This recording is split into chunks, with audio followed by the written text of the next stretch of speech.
everyone. It's Greater Bay Area Blockchain Week in full swing. I'm Olga Yaroshevsky, Head of Content for NexChange Group and your MC today. And I'm very happy to moderate one of the most interesting panels at this conference, to be honest, the one dedicated to blockchain solutions for enterprise.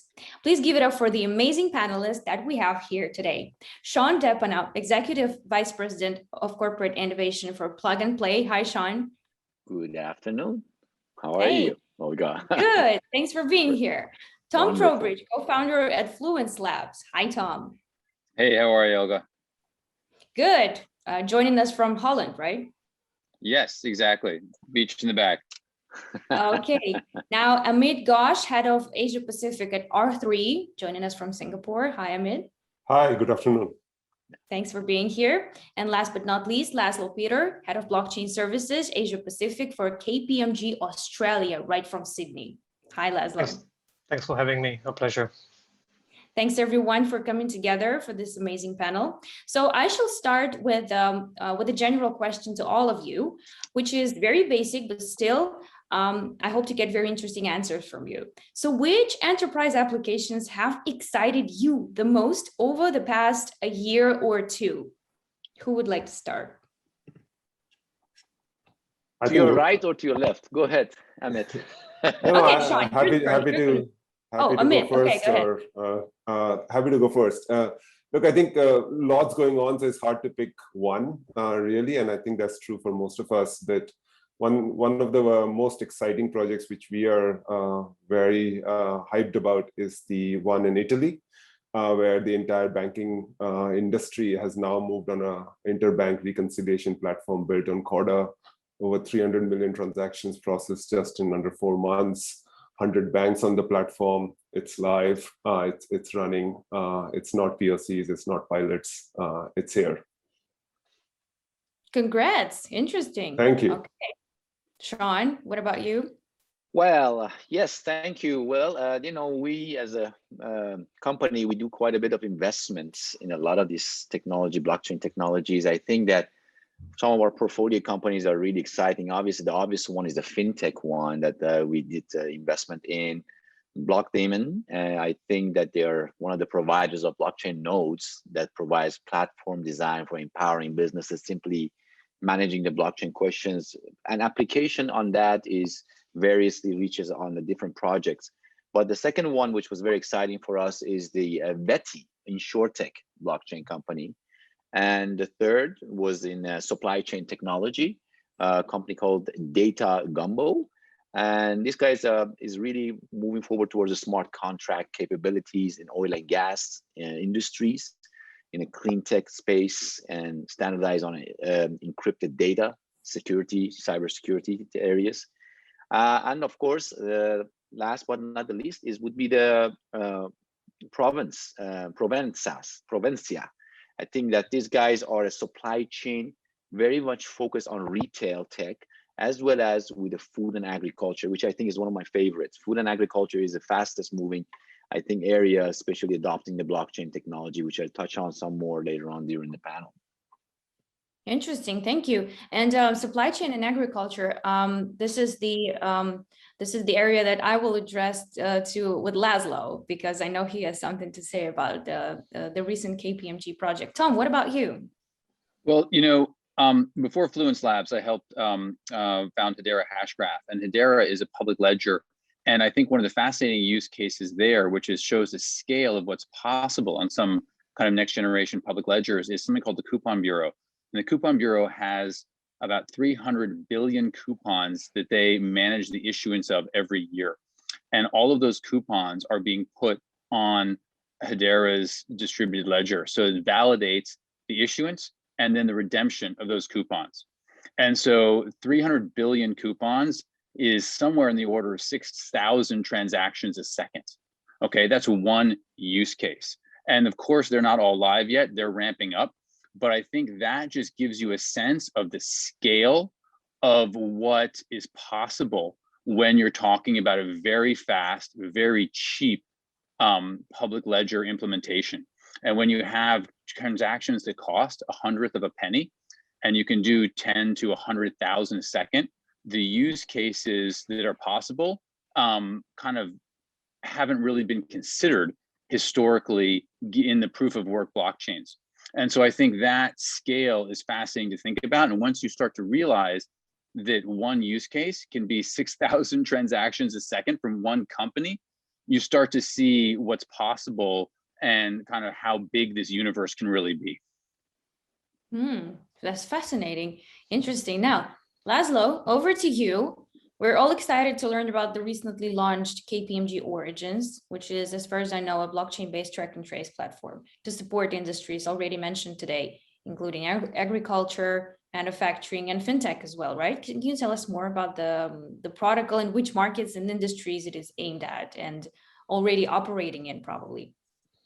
I would probably build on what Shawn mentioned earlier. That is an exciting space to see the evolution of, or the revolution, if you like, in some case of some of these age-old industries getting into the cutting-edge technology space.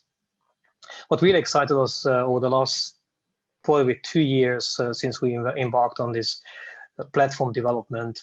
On one hand, we invested in loyalty system, which is one of the things that I really liked and really excited me over the last year, where you can actually tokenize loyalty points and use it in a broader ecosystem.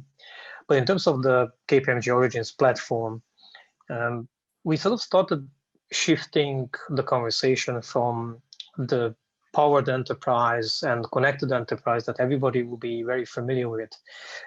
Powered enterprise in our terminology, meaning organizations who invested in their ERP systems, CRM systems, the usual suspects, inventory, and you name it. And then, which is the powered enterprise, like everything is awesome inside your four walls. And then you connect it to others into either walled gardens or vertically or fully end-to-end integrated systems, which is the connected enterprise. But the next generation of enterprises are the ones, which we call them the distributed enterprise, that are actually starting to rely on multi-party collaboration and a new dimension of trust in which you can share assets and data, some of them tokenized, some of them purely on commercial contractual terms, that enables you to service your clients. And the use cases that we're looking at are actually supporting some of our primary industries, some of the major industries that Australia actually is quite well known from, such as awesome products, especially in the food and agri space, that we export all over the world. And being able to digitize some of these trade corridors in such a way that as assets are traveling to the value chain is not purely around provenance and saying, okay, this particular piece of meat came from Australia and it's Wagyu and it's awesome and it's halal certified and you name it, but also compliant with all the jurisdictional requirements. It also carries the digital twin of these assets that will enable standardized data and new level of taxonomies that are multilingual, multi-jurisdictional, and will be able to deploy in these multi-party collaboration environments. This is where we collaborate quite extensively with several exporters from Australia and importers from Taiwan to Hong Kong to China to Japan, you name it, in such a way that the recipient can deal with this data in their own language, the exporters can certify their products in their own jurisdiction, and everybody in between can speak a common language, which I call the taxonomy as a common language. These are classic use cases where the technology that we all talk about, blockchain, started to mature beyond being just a technology conversation into a sector or use case conversation. And as just Amit mentioned earlier, some of these use cases are not that easy to implement because require multiple organizations, different incentive systems, different data sharing standards. And the complexities that we have to deal with require large organizations who are potentially represented in multiple parts of the world in order to assemble together these type of use cases. We are quite excited about food and agri in particular. That's a great use case. Has ramifications to banking, has ramifications to ESG and carbon emissions, sustainability, animal welfare, and being able to calculate based on these data standards and taxonomies that I mentioned, real tangible benefits in terms of carbon offsets and carbon neutral food products, but also starts to lean into new sectors such as trusted buildings in construction, or fully traceable knee or hip replacement in life sciences or in healthcare. The vaccine traceability is obviously a classic example in this space, to be able to trace conditions and so on, and opens up a multi-party collaboration, trusted collaboration around generating new tokenized data, generating supporting assets such as IoT integrations, connecting with government systems to be able to uniquely identify those assets and serialize them, down to fully traceability with logistics, customs clearance, biosecurity clearance, all the way down to end consumer. We don't play in the end consumer space. We are purely B2B in adventures and ventures, if you like, and we are looking at fundamentally commercial incentives rather than technology incentives in this space. I'm happy to answer some questions a bit later as the conversation goes, to not monopolize the story. I have to say that's a wide range of, applications and industries. This is fascinating.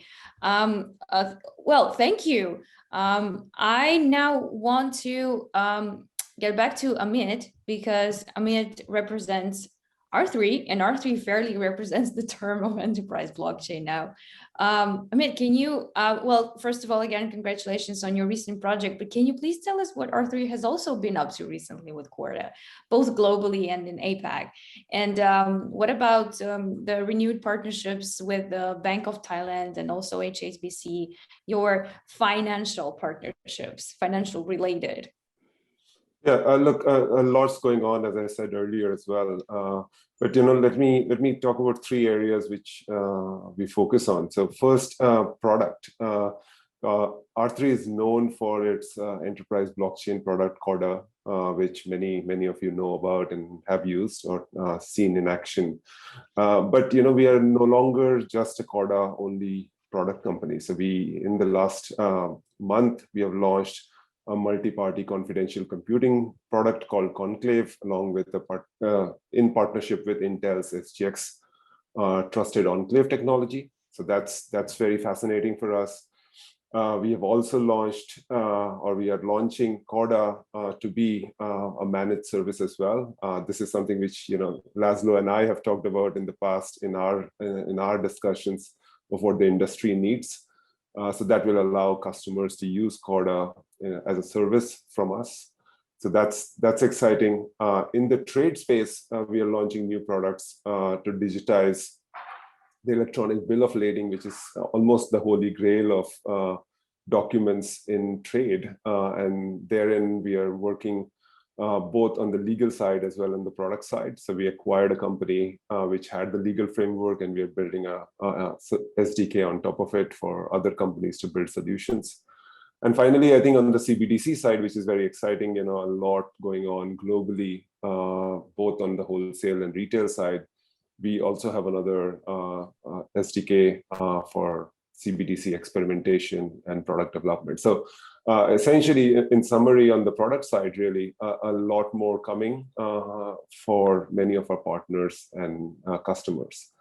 Secondly, if you think about what we have been doing with our partners like KPMG and others, we recently announced late last year a deep partnership with IBM, along two of their big businesses, now working with their services business, which is essentially technology consulting, as well as their systems business, where they have integrated Corda with their Linux One server line, so to be available off the shelf for financial institutions where Linux One is considered a strong alternative to cloud platforms.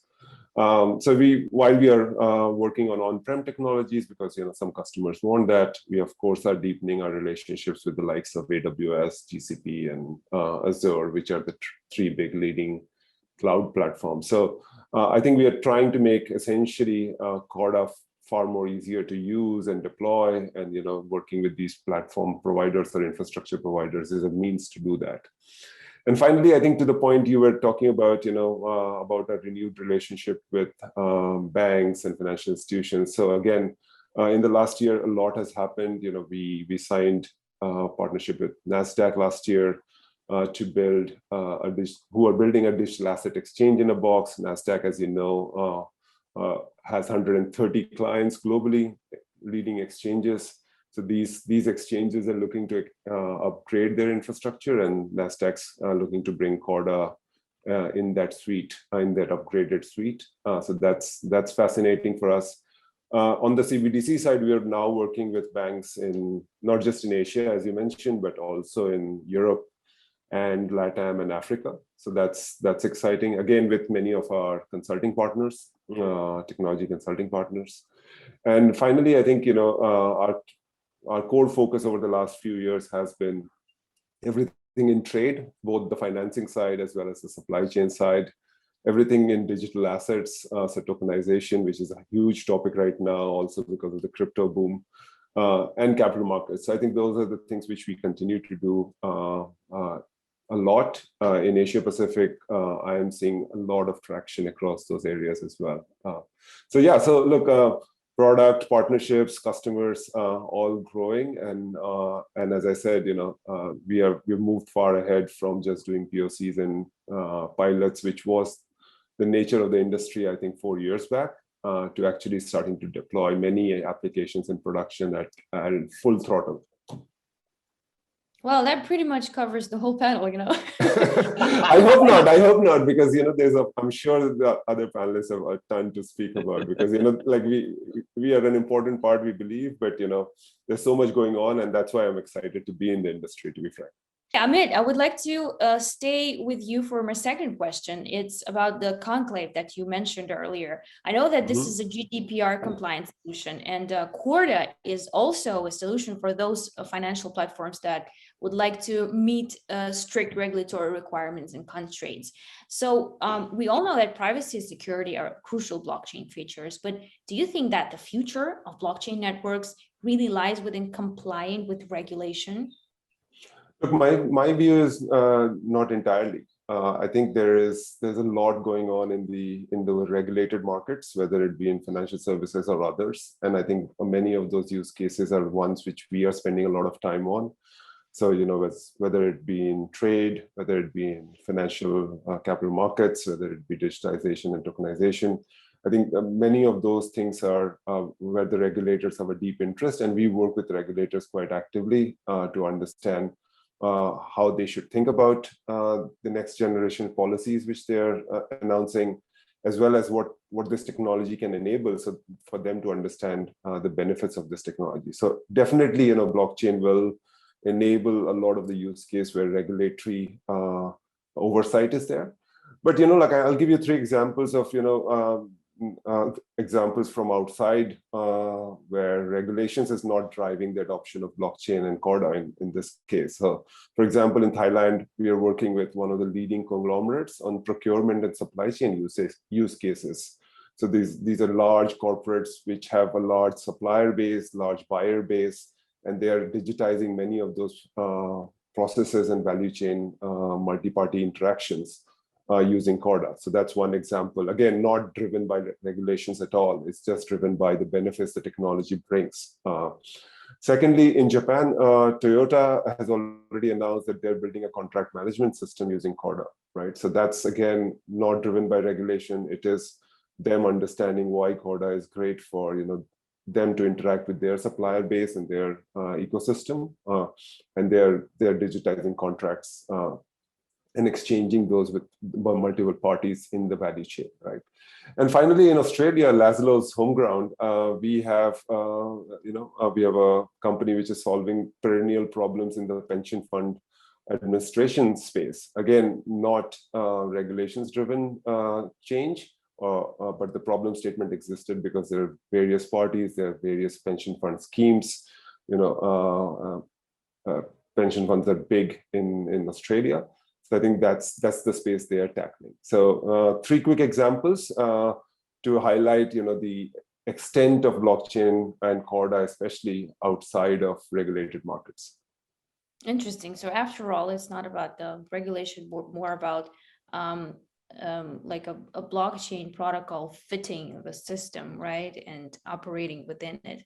Yeah, more and more we think about this as multi-party systems and less about essentially blockchain per se from what we understood from the Bitcoin days. It is multi-party workflows, multi-party systems, multi-party situations to share data, exchange data, so that we can handle workflows as well as situations like fraud, AML compliance. I see that Shawn is nodding to what Amit has been saying. Because I mean that whatever Amit is touching on, I'm sitting in Bangkok, Thailand, and I see where he's coming from in terms of those private entities looking to apply all of this technology of blockchain across these private entities, and the regulators are not even part of this. And you're absolutely right. And the fact is, all of these leading industries, especially in the supply chain, logistic, and energy segments, they have to basically compete in the global ways to compete for their customer base and to be able to really make their operational efficiency work with the technology back end. And that's what really we do. We have 500 corporate partners, for example. Always, every day, doesn't day go by that blockchain technology is like one of the underlying technology that they are looking to deploy across all of their business units to become more resilient and applicable to all the customers' connectivities, and of course eliminating operational efficiencies. So, for example, right now Walmart has partnering right now with Nestle, Dole's, and Unilever's to basically utilizing the technology to find out the traceability of the food from productions of the farms down to the basically distribution centers. So they're using the technology for the mangoes and they're back in the farm in 2.2 seconds. They can identify how much shipment is being done, for example. And this level of visibility and real-time results requires that kind of vibrant technology like blockchains, and to also tokenizations now. That's a big area. Today, I just read in the Bangkok Post that, of course, this was in the news in US, Fed digital dollar pushing worries of Wall Street. So imagine that every other companies and private entities now, they say that, okay, we got to be thinking one step ahead. And we are dealing with energy segments, we're dealing with supply chain and logistics segments, which all have now requirements to shift very quickly towards this kind of a new innovation track. So let's just be clear that digitization doesn't equal blockchain. And digitization has been going on for decades, will continue to go on for decades. No blockchain is required for that. And so what you're talking about clearly with supply chain, there is clear blockchain benefits to that, but I think let's not conflate the two of them. And digitizing business processes is very different than blockchain.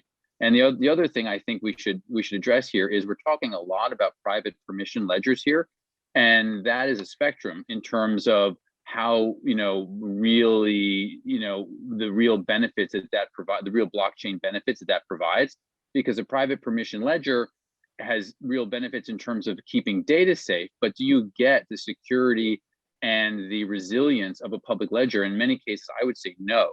And so I'm the only one here, I think, at least I would love to talk about Fluence at some point, but on Hedera's side, it is a public ledger. And so what I think is more interesting is enterprises using public ledgers as opposed to private permission, because private permission is just a little incremental step from what they've been doing historically.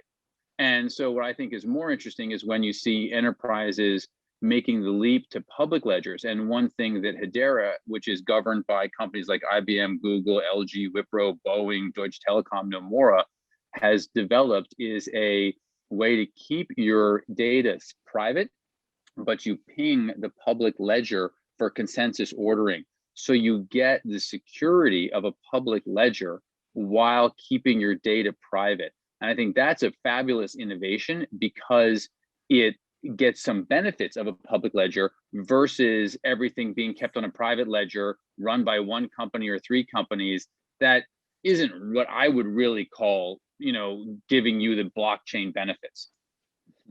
No, that's exactly what I'm saying, is that more or less they need to kind of a governance and regulatory requirements. Definitely the public ledger would be the application, and the distributed ledger doesn't apply for that blockchain technology. Certainly, I agree with you in that sense, Tom.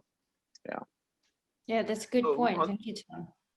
There's also an element, and Tom, you're raising a very interesting point around the benefits of permission versus permissionless ledgers, and how would each of them apply for a use case. And from our perspective, which we are quite neutral in which ledger to apply, but we always start from the use cases and figuring out what kind of level of trust needs to be established between the participants. How far do you have to segregate that level of data dissemination and trust around the security of those interactions between the participants, and based on that to make the decision around the choice of private versus public ledgers. Yeah, I mean, so I would echo some of the sentiments. I would disagree with some of the sentiments from Tom, but as you could expect. But look, I think our view is really, I think we are trying to solve customer problems, right? And I think technology comes second, right? First is the customer's problems. And sometimes, existing technology helps, right? As probably what, Tom, you were indicating as well, right? Like, I think digitization has been happening for a long time. It will continue with or without blockchain or distributed ledger or confidential computing. I think where we see benefits of what we are building is really for solving the customer problems. And I think the leap we are taking is quite massive, and the benefits we are able to bring through Corda are quite massive. Irrespective of whether is it necessarily earth-shattering or not, it's not the concern. I think it solves the customer's problems. I think that's what is prime for us, at least. I will add one more dimension to Tom's challenge, which is quite interesting, which is around the common language between participants. Assuming that the data is secure, assuming that you have a multi-party computational network, assuming that you have all the necessary technology in place. What we find missing in the digitization challenge is a common language of the taxonomies. Because it's not enough that if I persist some data on a ledger and someone who reading it might misinterpret that data. And while with very simple assets, that probably is no problem whatsoever, and cryptocurrencies will be the point in case. But as soon as you move into multi-party collaboration with complex assets that are constantly enhanced as they travel to, let's say, supply chains, which Shawn is the classic example that you mentioned, that taxonomy doesn't really exist today. And being able to develop that taxonomy across the whole supply chain and then apply on top of that those level of security and data permissioning as well as security becomes a very challenging point, especially when you're looking at cross-jurisdictional translations and being able to comply with GDPR if you are in that space. But in general, common language and translations, that's a pretty hefty problem that we we had to solve. And I think the industry needs to take that on together. I think that there is a huge opportunity there across different domains of the where we are applying the technology today, right? Whether it be tokenization, as you said, Laszlo, or even in trade. I think we started something in trade, which we then donated to ICC, which is now ICC is carrying it forward. So it was called the Universal Trade Network Standards. So we started that with a few ISVs in our network, but this is a huge opportunity for the industry collectively, I would say. Yeah, but I'd go back to public ledgers, where when you have a public ledger, everyone can access it and interact with it. If you create a whole bunch of private permission ledgers, you're right away making it you're creating barriers and they could interact, but you're creating by default different networks that are gonna by default have more difficulty interacting than if everything is built on, say, an Ethereum or a Hedera hash graph or something else, because then you've got, everything interacting with that common language. And so, I frankly think the future, just, if we take a step back and we remember the data center world, everybody first wanted their own data centers, right? They wanted security. They want to have all their servers in house. They wanted to control them all, right? And then they didn't want to have a shared data centers. And now, fast forward 20 years, for exactly the same reasons, cost, security, and everything, everyone's in the cloud, shared data centers. I see that same thing happening with blockchains. Right now, everyone's like, let's have our permission. I want to control my data. I want to have everything my own, little network.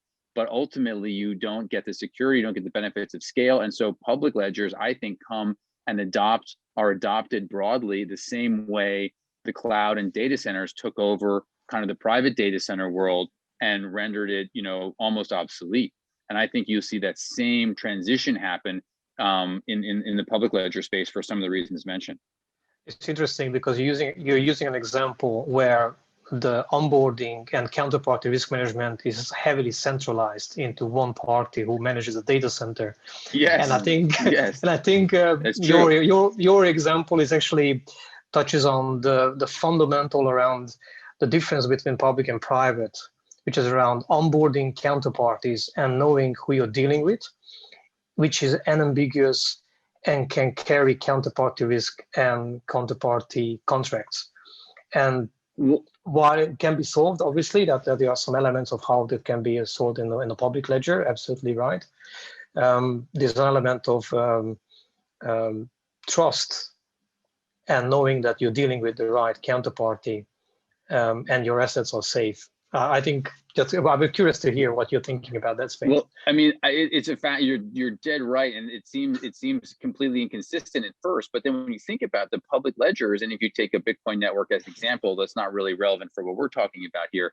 At scale, they're more resilient than private ledgers because they're harder to take down. They're harder to DDoS. There aren't single points of failure, and so the public ledgers, you ultimately will adopt them for the same reasons that you adopted some of the more centralized data centers. Because if you're running your own data center, you have all that risk on yourself. So you outsource it to something that's more secure and is more resilient, which is the AWS cloud. Just the same way you would outsource a private permission ledger where you're running all the issues and you're the point of failure versus a decentralized public ledger that is very resilient and very hard to take down. But to your point, governance is critical. And I don't think people and institutions and corporates are going to be very happy to go put stuff on a ledger where they don't know how decisions are made. They don't know who's really running it. And that's actually where I think Hedera steps in, where its governance is by corporates for corporates.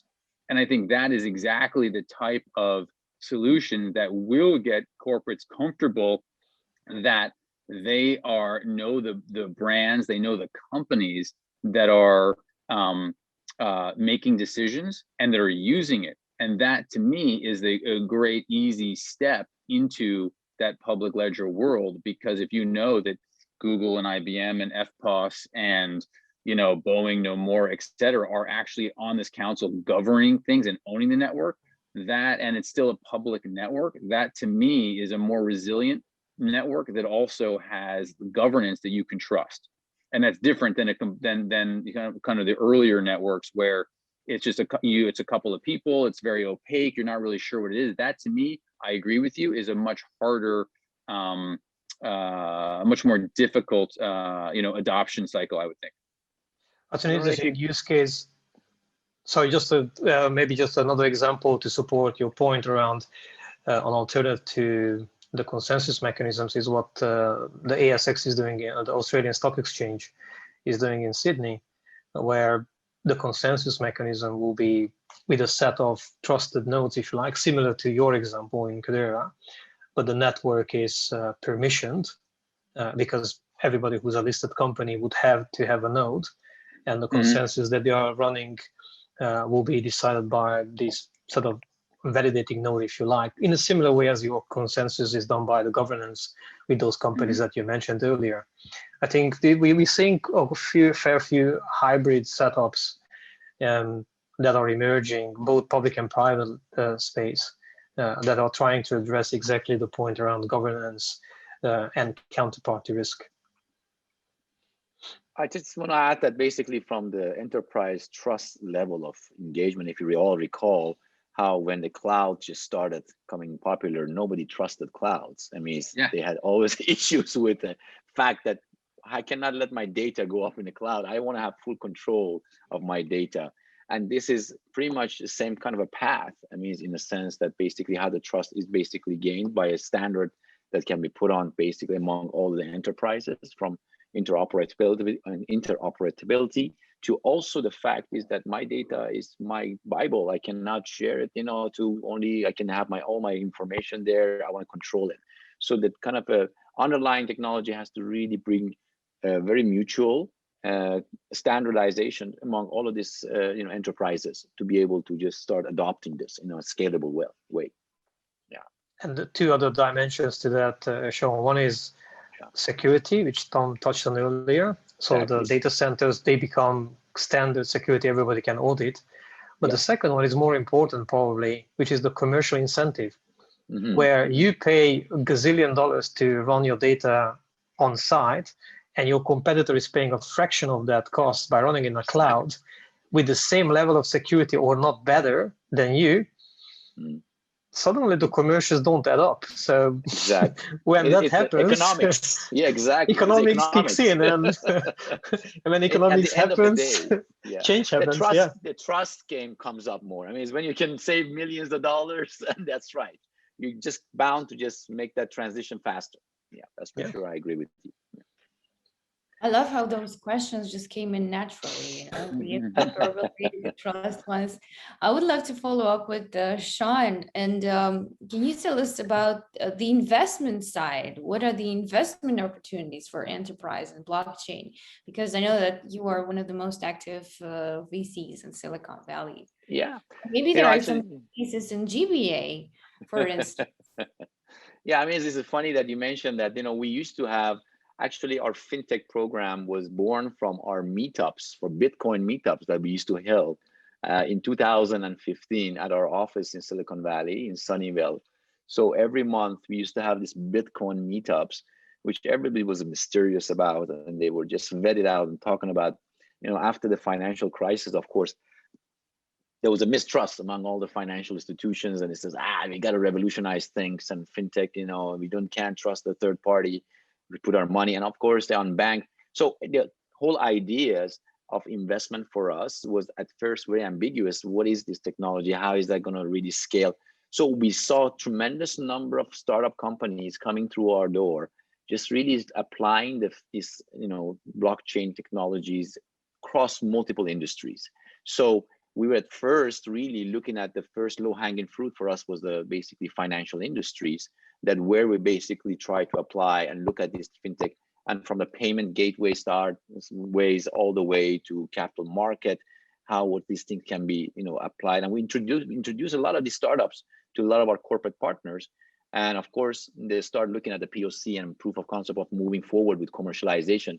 And they got, after about 2 or 3 years, they got very much engaged with this startup company. So our scale of investment is huge basically in a fintech space for the blockchain, and of course cryptocurrencies, and now more industries in energy are looking at basically blockchain, how is impacting them in the food and agri-tech, which I was mentioned to use, but real estate construction on a smart contract, and the land ownership, how is that going to be impacting things?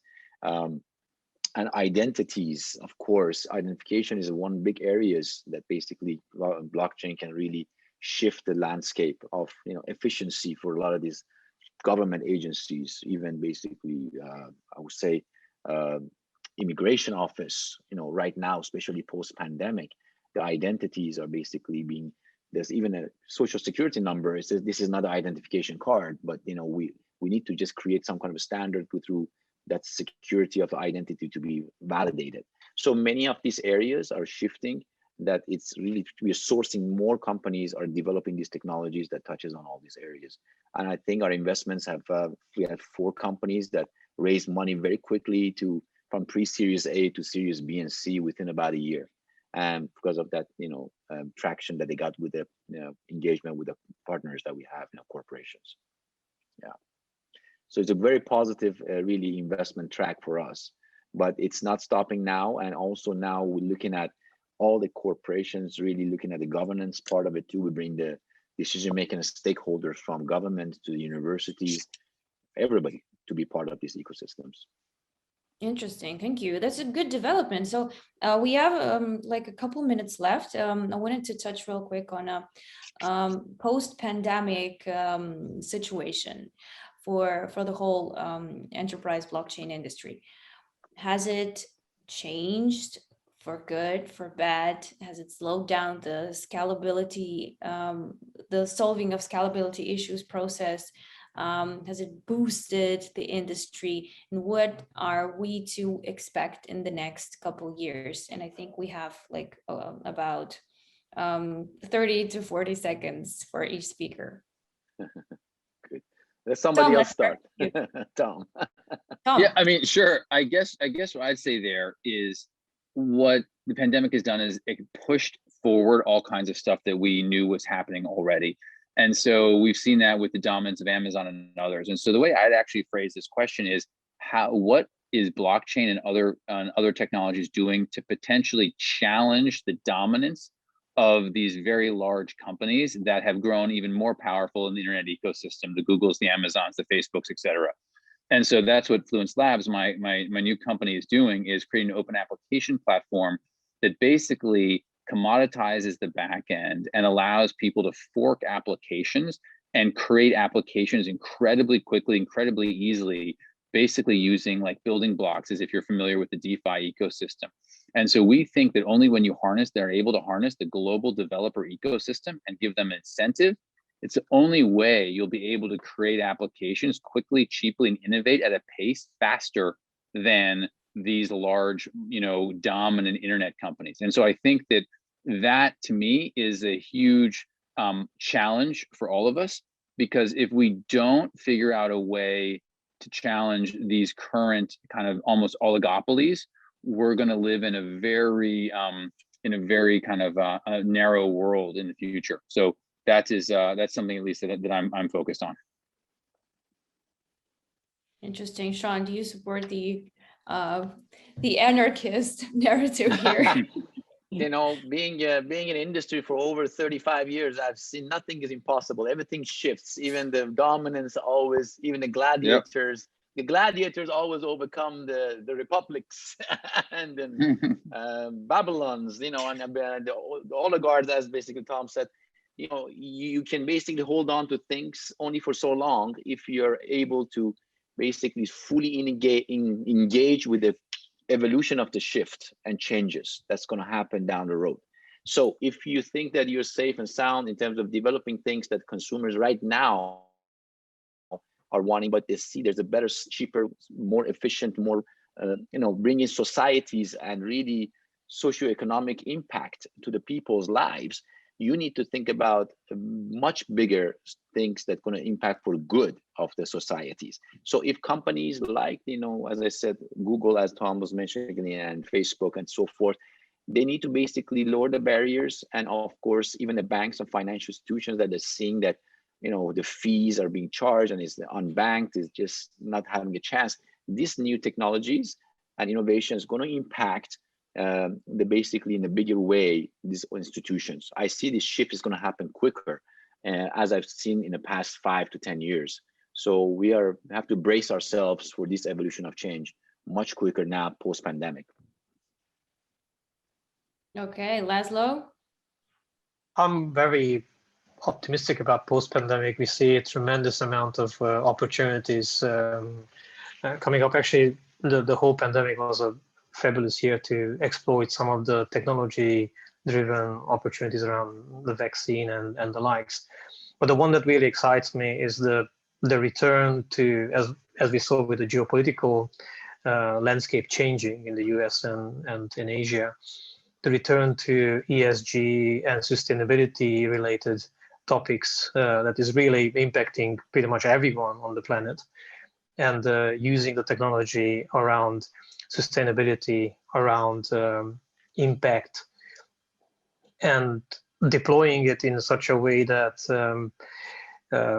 the challenges to the Great Barrier Reef, because of nitrate runoffs, work practices in Southeast Asia in terms of modern day slavery compliance, elements around traceability of controlled substances and materials, and so on, and being able to measure them, tokenize them, and potentially trade them, that creates a new type of economic environment and new opportunities.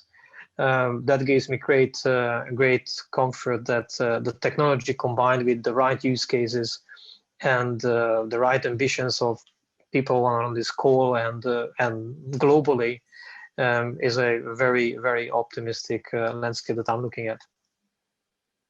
Amit, I'm sure you're optimistic too. Oh, absolutely, absolutely. And look, I think the pandemic was horrible from a people perspective and a human perspective, but I think from what and it challenged actually many industries, at least the ones we work with very closely, because many of them were not ready for a pandemic. Actually, who was really ready for the pandemic in all sorts of ways. So what we have seen really is a influx of new opportunities, and not just from the corporate companies and the private enterprises, but also from government, and especially I would say in areas of trade, healthcare, and digital assets. I think those are the three which we see a huge surge of interest and a lot more new projects coming. And those are the ones which we are solving along with our corporate partners, our technology partners, and at the end, the governments as well in many cases. But I'm hugely optimistic about what the future holds for us as an industry, us as a company, and our partners as well. Thank you so much. Unfortunately, our time is over, even though I would rather have another hour of a lively discussion with you. Thank you all. I hope that blockchain, all in all, it serves for good. And I really urge you to enjoy the rest of Greater Bay Area virtual conference. There's a lot of amazing content. And pay attention to this panel specifically, please, because it's one of the most interesting ones over the conference. And I hope to see you all in real life real soon. Everyone, please stay healthy, and thank you so much for coming together for this amazing panel. Wonderful. Thank you, guys. Great. Thank you. Appreciate it. Great. Cheers. Thanks. Take care. Cheers. Bye. Bye-bye.